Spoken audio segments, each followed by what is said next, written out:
As long as you don't use this for courts purposes. No. No. Yeah. So did you want to go through your Yeah, questions? sure. Okay.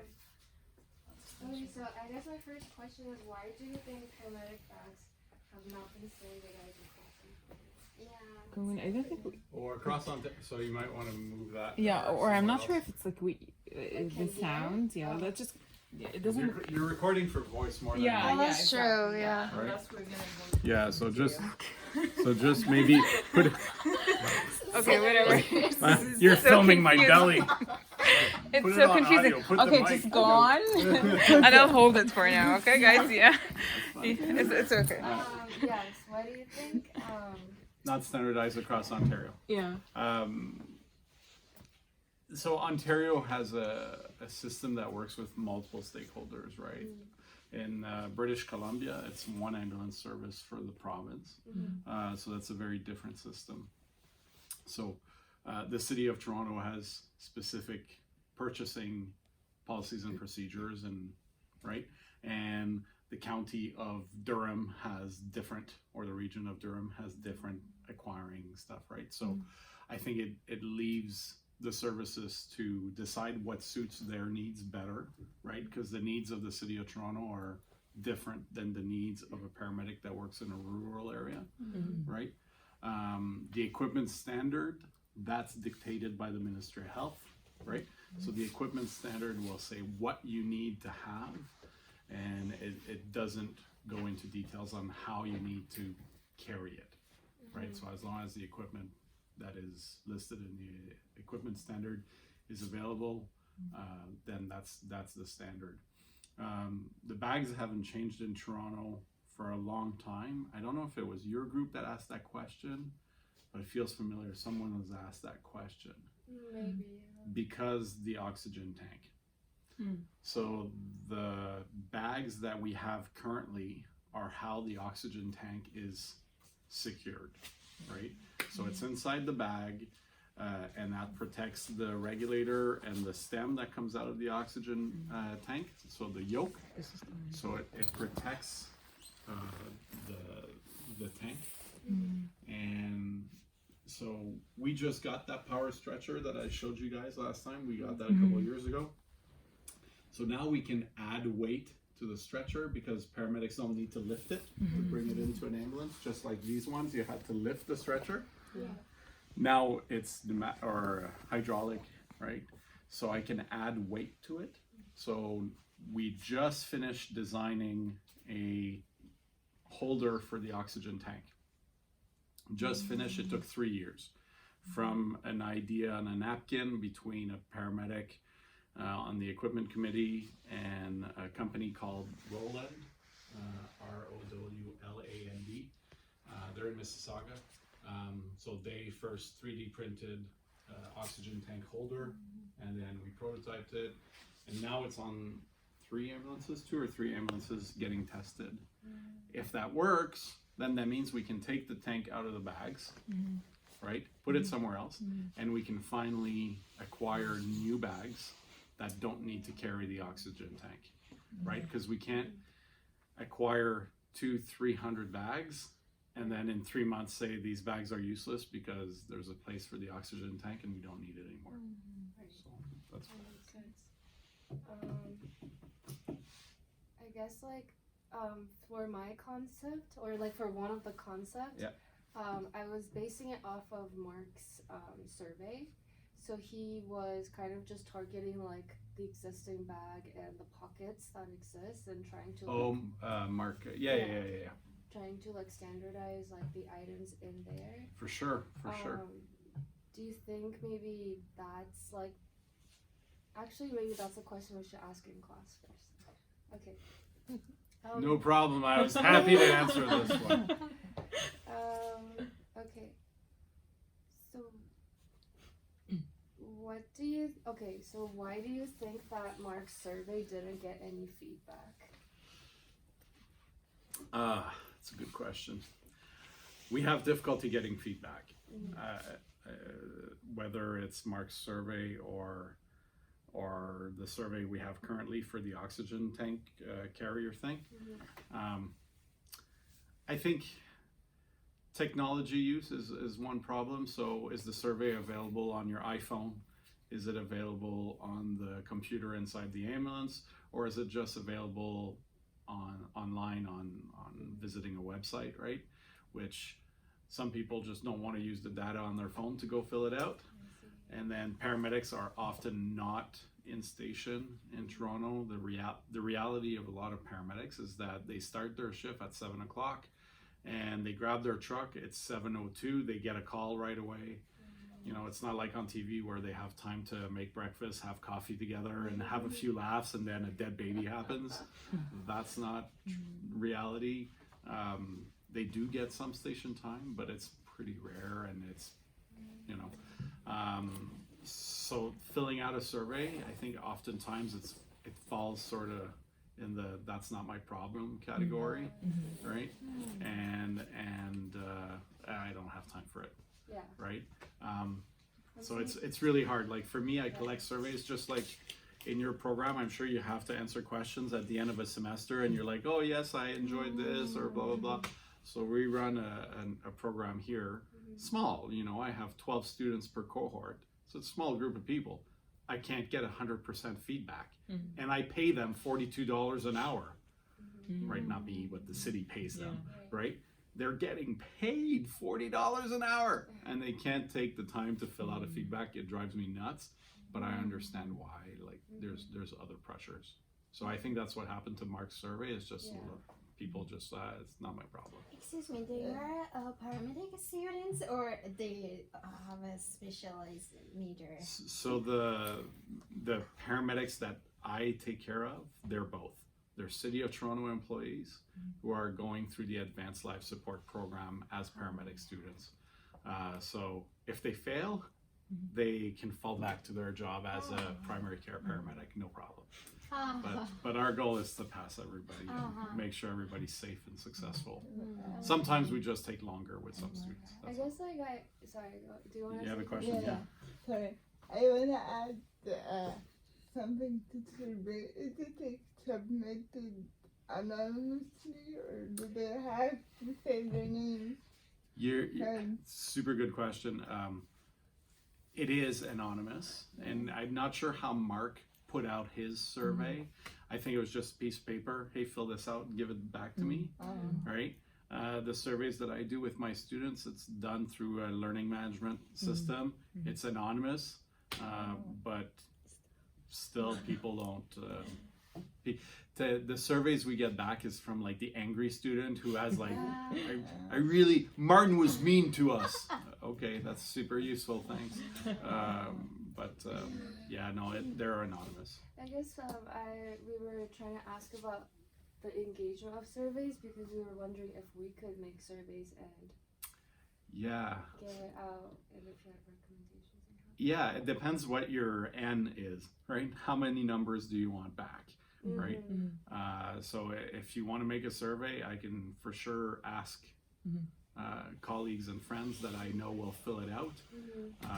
But I won't get you 1,000 respondents, right? I'll probably get you like in the 20 to 50 respondents range if I send it out. I guess like one of our idea was last time we were here, when you finished like giving us a talk, by the time we were leaving, there were a lot of your colleagues in this seating area, like right outside of the classroom. There were a group of, I don't know, like a big group of people, right? Yeah. Well, that was the firefighters downstairs. So we thought maybe they're... That's the firefighters. Okay. That's the better looking people. Oh no! No, we just thought, We were thinking that maybe if it was like people come together during dinner time, maybe that's No. we never gather all together. It's really rare. If we do, we're drunk. Okay. But no, it's really rare. But if you give me your survey, like I can for sure pass it around as best as I can and get some respondents. It's hard, but I can for sure ask for volunteers. You know, do my best. I guess my last question is, Mark mentioned that the drug containers, intubation, and IV kits were already standardized. Interesting. Well, so Mark, I think I understand what Mark was trying to say. So Mark is really working at standardizing where equipment is, right? So this equipment belongs here, right? And he's right. For the most part, it is standardized. There's little items that move back and forth. So for example, the thermometer, this is a thermometer and glucometer to take blood sugar. Sometimes this gets out of this bag and walks into the cardiac monitor, right? Some paramedics will move from here to there, right? It should always be in here, just like it should always be in here, in here, and here. But again, some paramedics take it out and put it in the cardiac monitor. But for the most part, it's standard, which is kind of what Mark is working on more than redesigning or getting something new. Mark's projects has really been to have equipment service technicians trained, put this back together at the end of the day, put a zip tie on it, and when I come into work, I can break the zip tie when I do a cardiac arrest with a pediatric patient and pull out the pediatric chart because I know it's supposed to be there, and just like it was in this bag, and I use it, right? So that's really what he's working on, is trying to standardize one kit to the next. So it's not actually executed right now. Well, it kind of is. There's Who actually stocks the bags? when So- it comes back? So we have two systems. We have one system where there's equipment service technicians, and they're at 1300 Wilson. We've got a mega station there, and they process, 20, 30 ambulances every day, right? So there's 4 or 5 women and men that clean the ambulance, that restock the bag and put it together. But that's just 20 to 30 ambulances every day, right? We have upwards of 100 to 120 ambulances that really work through the city. So for the vehicles that are at a station, right? So for example, a station downtown at Bay and Davenport, or at Richmond and Victoria there, the downtown station, the paramedics come in and it's their responsibility to check their bag. And that's where sometimes there's little individual things that come on. Like I know some paramedics will have a liter of saline here, obviously not like clean and in bags, and this is a training bag, and some of them will have another one back here. Yeah, I think there's another one back here.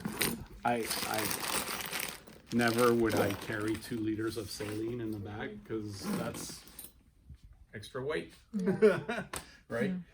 So that's what Mark is trying to work on, is standardizing. Yeah. Oh, careful. Is it okay? Is trying to standardize what goes in what bag. I'll take care of this. Keep asking your question. Okay. Should we It's all, pass it it's all to good. I her? got this. Yeah, yeah, I just thought we'll go Okay. by order. Habiba? Yeah, we'll just. Whichever way you want to go. So you're saying that like the inside of the bag is kind of the same, but then it's like the exterior that's like different? Like people personalize the exterior? People will personalize the inside too. Like Oh, people so will everything personalize is- whatever pouch, Okay. right? For the most part, like 90% of this is standard. It's really just little items here and there that some people will remove or add, right?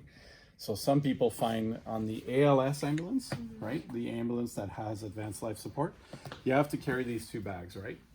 And some people will say, well, I'm just gonna take what I need out of this bag and stuff it into this bag, and I'll only take this bag when there's like a cardiac arrest call or something, right? Because it's too big, right?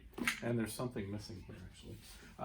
So that's what happens. But that we're just talking about standardization, right? We're not really talking about how it's put together, right? Right, yeah, that's the difference I guess I was trying Yeah. to get to. Standardizing like the arrangement of Yeah. items is like not present at all. Well, it's about 90% of our bags. Like I said, they look about like this 90% of the time. It's just little items that get moved around.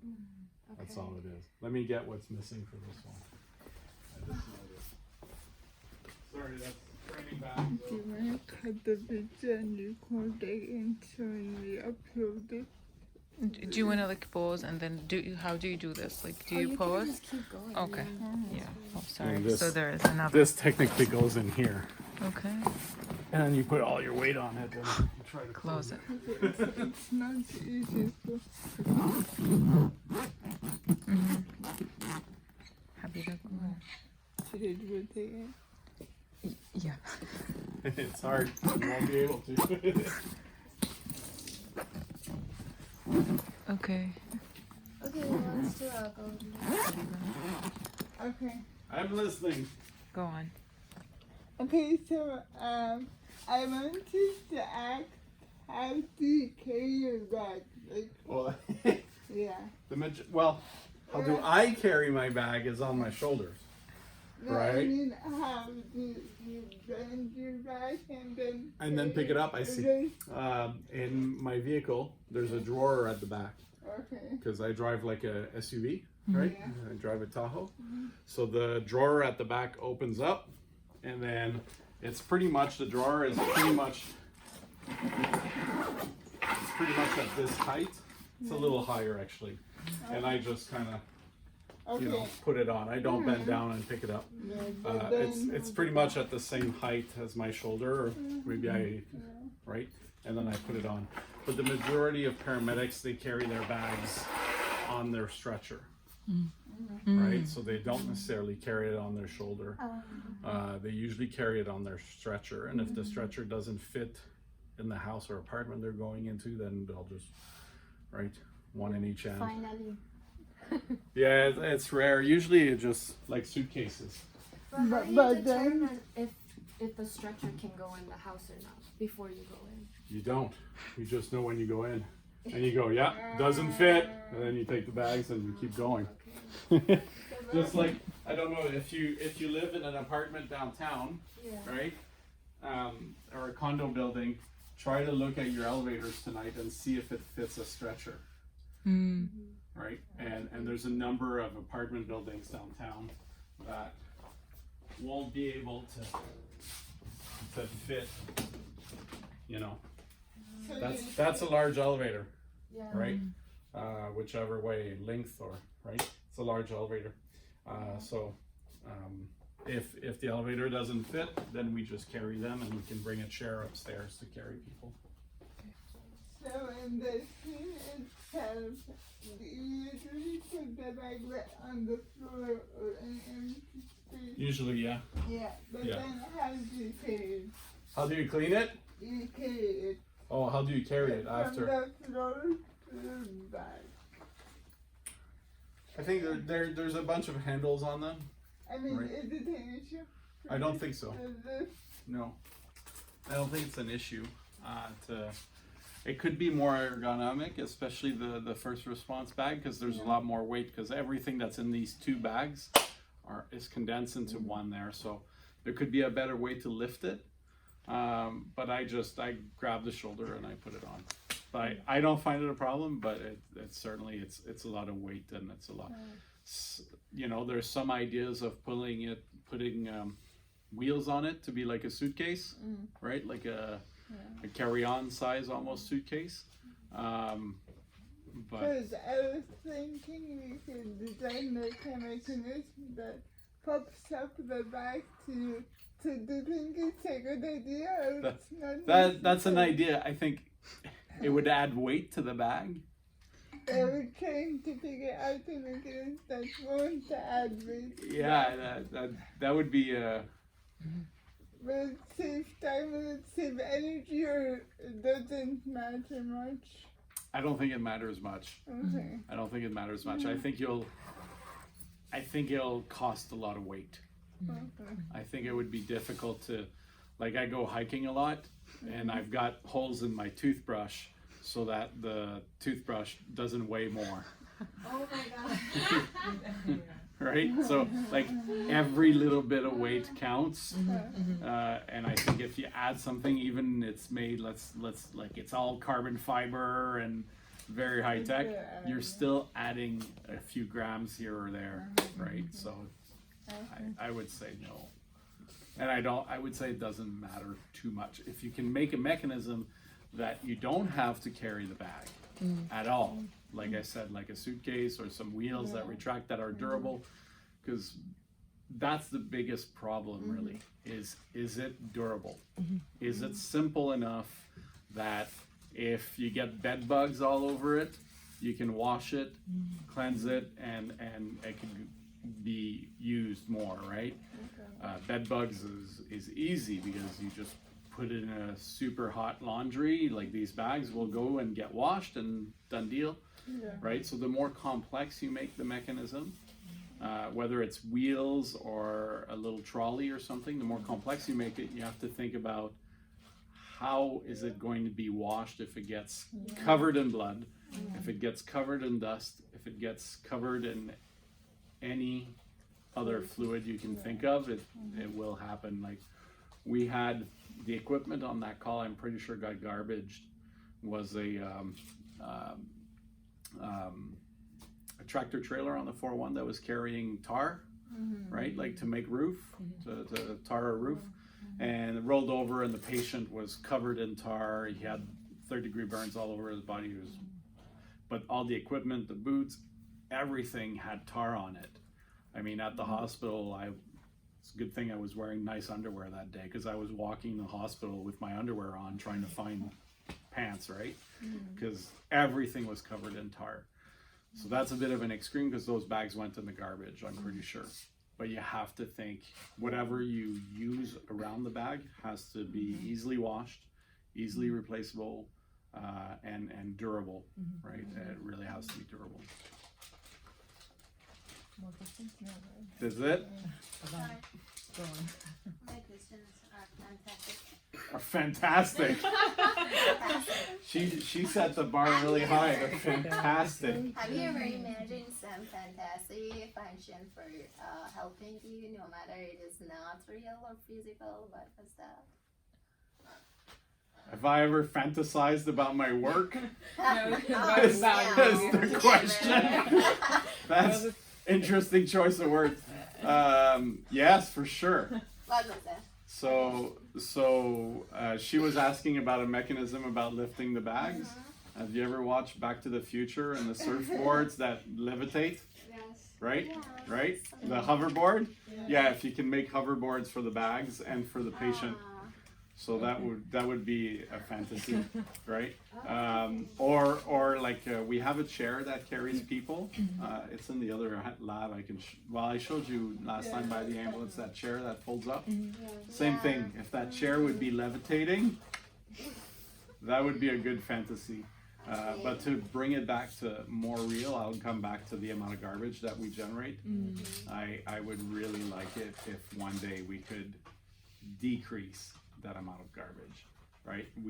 Healthcare in general, every hospital they generate tons of garbage every day, right? Tons of plastic every day.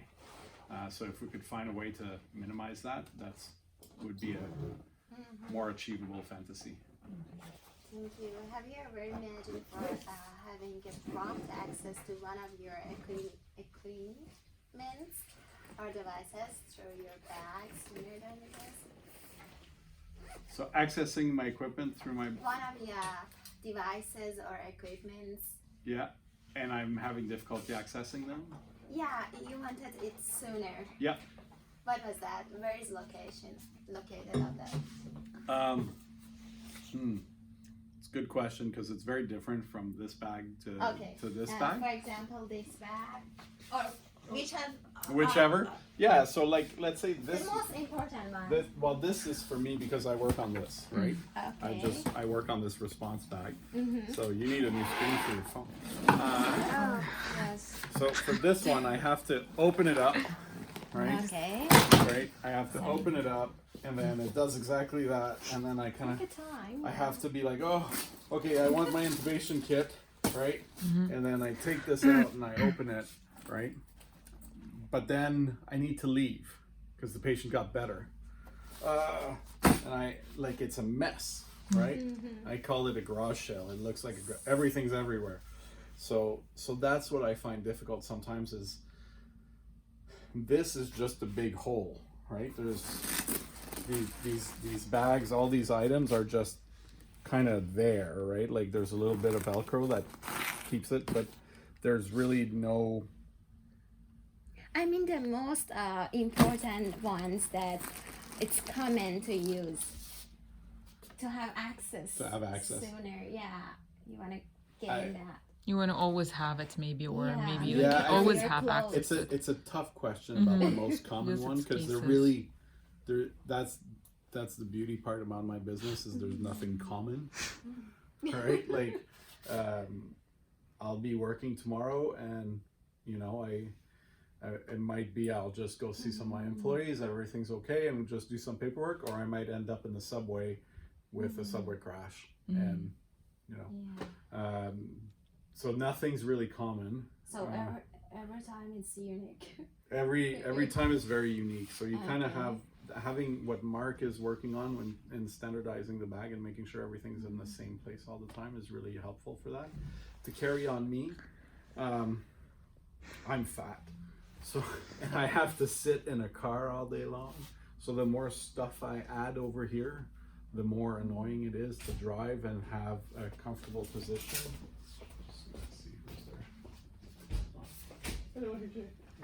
So it's the more equipment I have, that's annoying to me. I don't even carry my phone on my belt anymore because I have like. So you have a special one? Not really. My belt is just a leather belt, and I carry like my portable radio, my communication device will clamp on my belt, and I carry a pair of scissors and a flashlight. And do That's you it. have any problem with that one? The bump? A little. No, you say that, but I forgot. The belt, you mean? No, the Scissors, radio. radio, yeah. The radio, yeah, sometimes because I'm fat, and Oh, because- and buttons get pushed, right? Because I get into the car and then right, it takes room. It's not comfortable. But there's some paramedics and there's some commercially available devices that like you look like Batman, right? Especially like the very new paramedics, they tend to carry everything around their belt. You need a pair of scissors, whether it's on your belt or in your pockets. If you were to say, again, your question about like something you need right away that you want close by, I think I would just say scissors. And most paramedics like carry it in a little pouch on the side of the belt, or sometimes you have the side pocket on your pants and you can just put them in there. I find that it's annoying. Like it's not comfortable. I don't like it. Just like we have. Carry by garment, you mean? Yeah, or Yeah, adding it's not just- anything. Yeah, It's okay. and adding a garment that is something else other than my pants and my shirt. It might get caught somewhere, right? So if I move around, it might get caught. That's not optimal. And the other thing is somebody might grab it to attack me, right? Because that's a reality of our job. Is there's more and more attacks against paramedics too.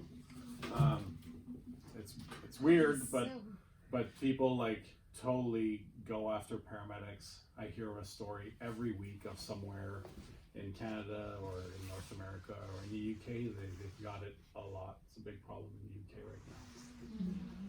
I think like the reason why we asked that question about like which items you use the most is if we were to reorganize the object, then like the most commonly used items Yeah, would be for example. Outside, yeah.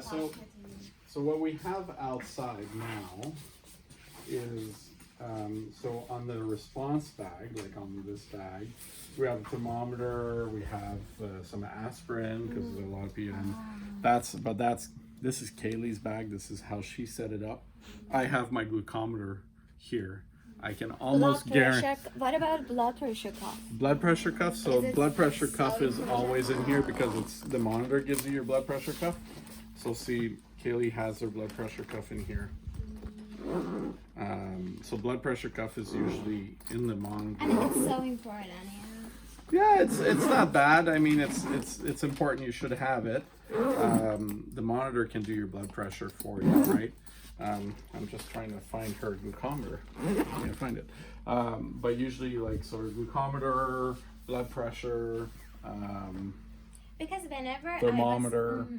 I was so sick in a bad situation. Yeah. The first step that my doctor did You was did your blood pressure. Yeah, blood pressure. Sure. Yeah, I want to see your blood pressure. You know, first step I'll do is hi, how are you? And I'll take your pulse, right? Yeah. That will tell me The pump Pro- of the. probably more than the blood pressure will tell me. Because I'll get the condition of your skin, right? I'll get whether you're cold or if you're warm.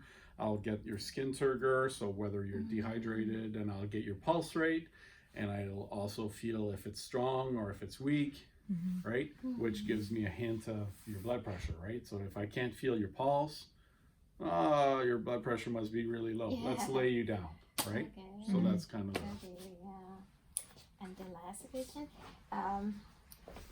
did you have any hygienic problem She's with really your trying to bags? keep me in frame. Do I have what? Did you have any hygienic problem with your bags? For example, what was that? Blood, liquids, or I don't know. What type of problems? Hygiene problems? Yeah. Hygienic. Like Yeah, after any call. for yeah. sure. Like, and that's why like they have to be machine washable, right? The bigger problem is really bed bugs are really horrible to get rid of,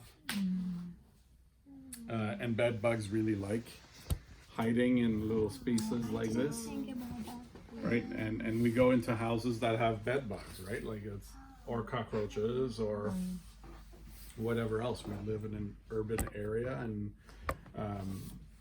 you know, just lice, whatever, right? So having a fabric or material that is resistant to Yeah. you know fluid and dust and right, like this is horrible. This has to go into an industrial machine to get washed if it gets soiled, and you have to take everything apart and you have to put it in the machine, and the industrial machine puts boiling water on there which kills the bed bugs, right? And then it washes it. So yes, they do get soiled. So does my uniform. Right? Take that to the dry cleaner. Okay. I'll just hand you that. Thank Yeah. you so Just much. You have a tough job because I keep on moving. Sorry. So my questions are, I want to ask the percentage of patients that you treat usually, like roughly, on scene or in the car. Is it So usually I paramedics would will talk more in percentage of treatments that are done on scene versus patients, right? So Yeah. So I'd probably say it's like 90%, 80% is done on scene. on scene. Yeah. Okay. Very high on scene. Because we really bring the emergency room to your house, right? Now there are some cases like trauma. So if you've been shot, you've been stabbed, these kind of patients, they need to go to the trauma room right away. They need to see a trauma surgeon. So there's less stuff that is done on scene for them, right? You know, control the bleeding if that needs to be done, put a needle in their chest if they can't breathe and they need that. That can be done quickly on scene, but we'll spend like 4 or 5 minutes. As opposed to, let's say, you know anybody who's diabetic? Yes. So their blood sugar goes low, right? Because they didn't eat, they took their insulin, they didn't eat, and their blood sugar is low, so they're unconscious or they have a decreased level of awareness. So I'll start an IV, I'll give you some dextrose, I'll give you some fluid, you'll wake up, we'll take the IV out, I'll make you a sandwich, we'll have a chat, and then you don't go to the hospital, Okay. right? So that it's really, I would say close to 90% of the treatments are done on scene when you need something done. And then we reach the point where you don't need anything else. So then we go to the hospital, right? So let's say you're having a really bad heart attack, an ST elevation MI or a STEMI. And what we'll do is oftentimes I'll come into the scene, you'll complain of chest pain or shortness of breath or just feeling nauseous. I'll take your pulse. And right away, because of experience, I'll know, like, you look like crap. Let's put the monitor on you, right? The monitor will confirm that yes, you're having an ST elevation MI, right? It'll show me on the screen what your heart rhythm is. And then I probably won't do much more than give you some aspirin, because that's the most effective drug you can give someone for a heart attack. Give you some aspirin, put you on the bed, start going to the hospital, then I'll start an IV, then I might give you some nitroglycerin or some morphine, or right? So I might do other things, but that's the bulk of the stuff usually gets done in the house. In the house. Okay. Yep. So while you were going, like if you got an emergency call, while on the way there, do you get all the information that you need, or So like do you kind of like prepare your? Do you know where to get your stuff or what you need? Yeah, I see what you're saying. So our equipment in Toronto is pretty, like it's this bag or it's those bags or it's that bag. You don't really bring other kits, right, to a call. So there is a little bit of some things that you can grab from the ambulance, from the information, but the information from the call doesn't really guide what we bring into the call. It really guides what am I going to expect from the call, right? And so it's a 3-year-old male in cardiac arrest.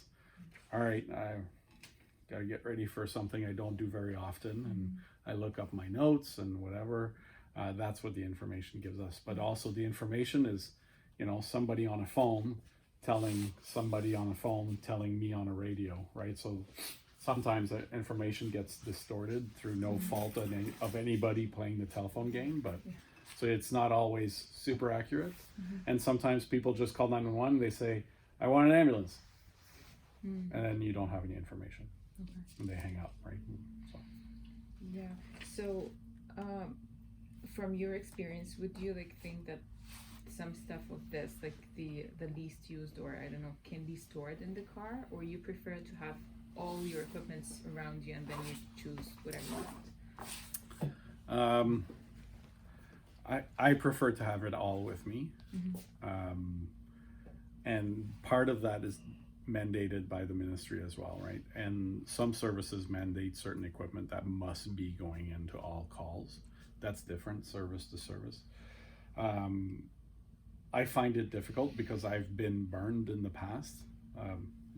One time very recently, I was inside, a gentleman had died, and he had died a number of weeks ago. I knew that, and so there's not much to do other than paperwork, right? Just do paperwork, let the police know, call the coroner, it's easy. So I didn't bring anything with me, right? That's why there was things missing from the bag. I was like, I wonder where the intubation roll is. All right. But at the same time, a call happened in the building for someone who was very sick. And I was like, I got to go back to my truck. And I went back to my truck and grabbed everything. So I prefer to have everything I need. And my last question about recycling, because you were saying about the amount of waste that goes. Yeah. Is it because of the equipment itself, or how it's packaged, or Both. How it's packaged, most of it is not recyclable. The packaging. the packaging itself? I'm not Yeah. saying the equipment. I'm saying the packaging. The packaging itself is not recyclable, a lot of it, and then there's the equipment itself also. But if you look, so for example, if I'm going to do a cardiogram on you, I need at least one of these, and if I'm going to do a 12 lead to look to see if you're having a heart attack, I need 6 more. There's 4 per package. So I need to open up 3 packages to do that cardiogram on you.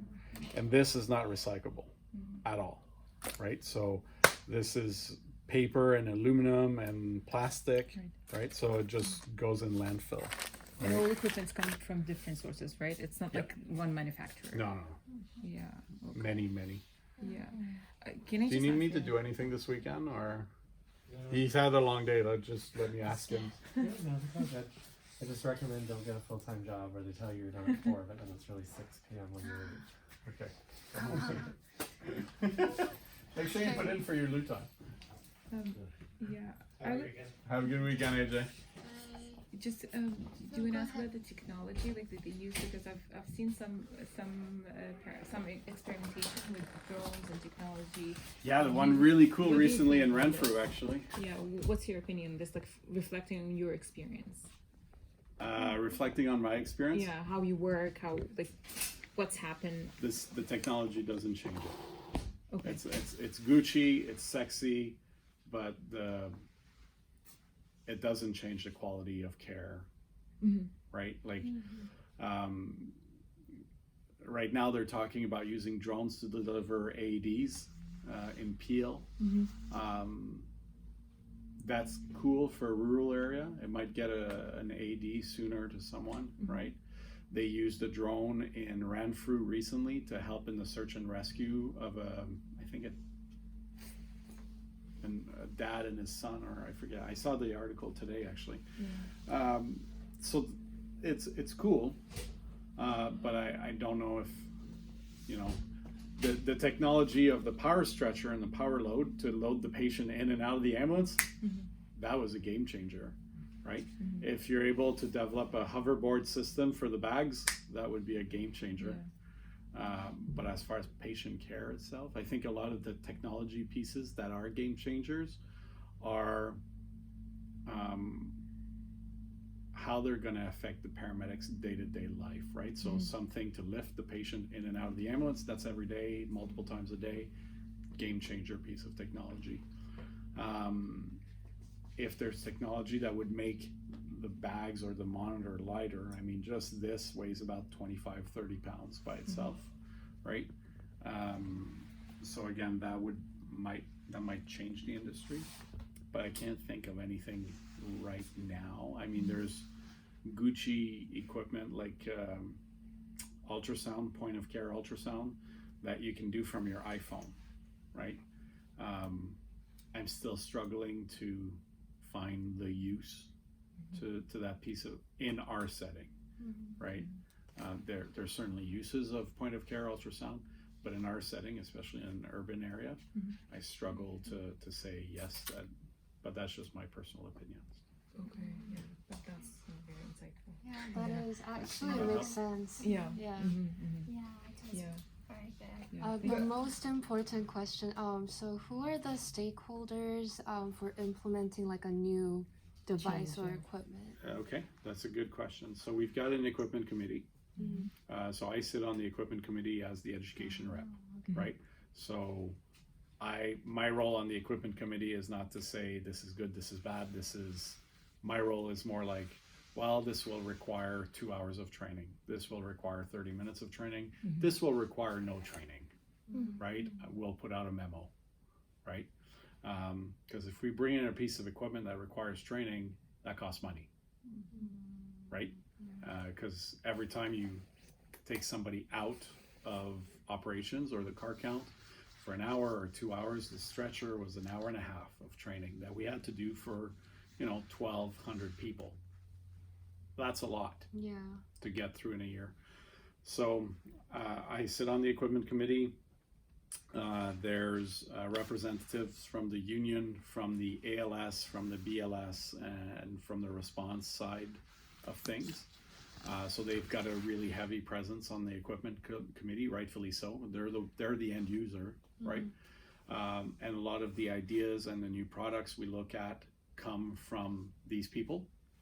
And then we have more management staff on the equipment committee that they work in purchasing, right, and stores.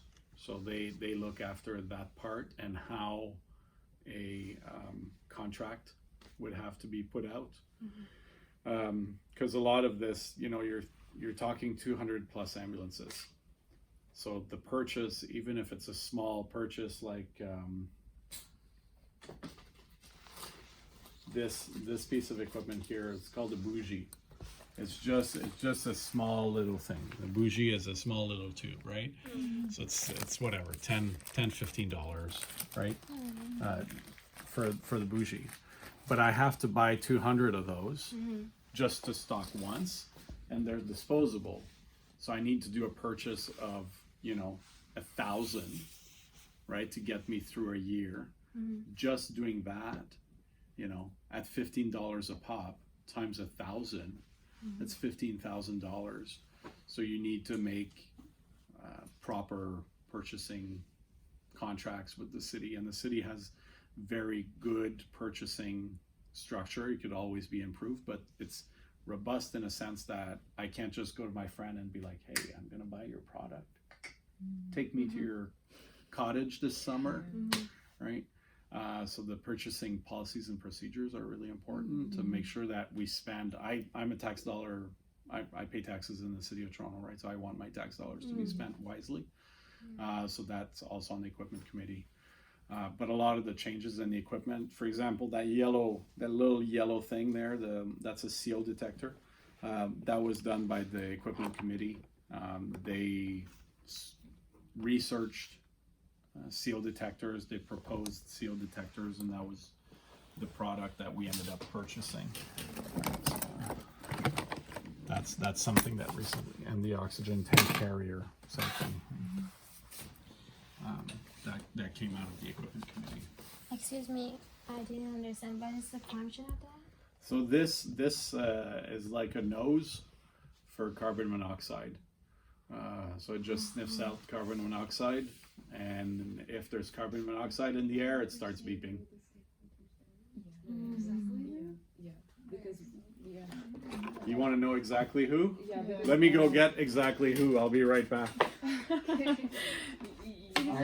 I will Yeah. print. I'll print it Yeah. for. Yeah, there is a committee, and then there's the council, the city council, right? We'll just double check because remember I found some links that shows how the budget is allocated. So the way he'll print it out and Okay. we'll have it right there then. Yeah. I didn't get a chance to see Varia's stakeholder. Yeah, don't worry. Yes, it just links. It doesn't have like. I think it has like more links than new stakeholders. So yeah. I think my concept is not It's okay. No, don't worry. Even mine. Yeah, me too. I'm like, it might be too hard. We'll just have to. You know, like I think that in the next stage, like for this coming Wednesday, like Yeah. let's just do it, like Yeah. what we have. Yeah. But like after that, we should get into sketching. Oh, But- I but- sketch. But no, but Yeah, of course we have Okay, sketch yeah, now, I but will like sketch again. But based yeah, on sure. like this knowledge, I Yeah, think our concept exactly. could like change. Yeah. Yeah, but maybe we have to be to this knowledge to kind of like still. I think Habiba's concept still can work, but maybe could. remove the drone thing and add something else. I'm not sure that. I think we could like maybe do the hoverboard. It might be too crazy, but I think Yeah. it would be a good practice to just like come together and like sketch Yeah. ideas. Yeah. Just Yeah. be like Yeah. creative. Yeah. Yeah. Is that something okay? back to Helen and tell her, is it okay to present this concept? If it's not working, Yeah, she said yeah. Okay, Yeah. because they want to see the brainstorming of Yeah. it and the ideas behind that. Yeah. Okay. Okay. Great. Great. Because like I think last class I realized like what she really wants. Exactly. It's more about like it's focused on design. Exactly. But yeah. then the way that we solution. we like solution, but like the process of it, Mhm. I think we've been too focused on the research Exactly. and that we need to kind of like pull away and be more like creative about it. Yeah, that's Yeah. enough. Like looking Yeah. is enough. It's just like whatever you sketch yeah, like is I all yeah, the I time think- say that. Yeah. Go and say it, the design. No, but everyone think- knows she should be. Yeah, but the it's concepts needed, are. yeah. You know, I mean, like That's great, researching yeah. the concepts. Everyone has researched their Yeah, concepts, yeah. right? I And, think that's like really good, but I think like also the issue is the way that they structured the class. Yeah. Yeah, They might have we didn't like know exactly. reorganized Mhm. it to make sure that we're more creative than like so research focused. Yeah. And maybe it's also the gap that happens and they like yeah. change the date to the Yeah. way they come to the Mhm. This is okay. I think like the issue is bridging the gap between like people from different backgrounds. Yeah. Mhm. Is like if we're all designers, then we could kind of like go in a similar direction. But there are people from the medical sector who read about the theories of design, but they haven't actually like really done it. Well, at least Yeah. Victoria's told me that, so I'm just like Yeah. basing it off of her. But yeah, just like to practice like the design process Which is is like not so. happening at the moment. It's not. We're reading about it, but we're not actually doing it. Not even in the other class, the VR class. But don't forget it's a studio. We should focus on exactly the time. Well, this is what we say. Yeah. Brought chocolate. No way, thank you. It's Halloween. The office is full of chocolate everywhere. Yeah, that's right. All right. So who sits on the committee? Okay. So you've got a supervisor. Yeah, Are we you are recording? recording. She's like, no, there's chocolate, man.